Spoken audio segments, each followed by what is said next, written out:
زي ما احنا شايفين صديقنا تعرض لحادث او كدمه من الجهه اليسرى من الانف ادت الى اعوجاج الحاجز الانفي، وبالتالي اعوجاج الانف كلها زي ما احنا شايفين الى الجهه اليمنى. صديقنا كمان بيعاني من مشاكل في ظهر الانف، هتبان اكتر لما نصور من الجانب. كمان صديقنا بيعاني من تشوه ظهر الانف زي ما احنا شايفين. دعواتكم وننزل لكم النتيجه بعد العمليه مباشره ان شاء الله.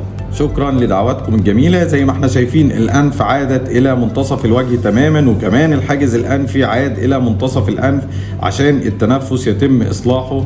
ظهر الانف زي ما احنا شايفين تم محاذاته تماما واصبح مستقيم، وارنبه الانف مرتفعه قليلا عن ظهر الانف زي ما احنا شايفين. كمان عظام الانف من اعلى تم نحتها وتم اصلاح مجرى التنفس. شكرا لكم.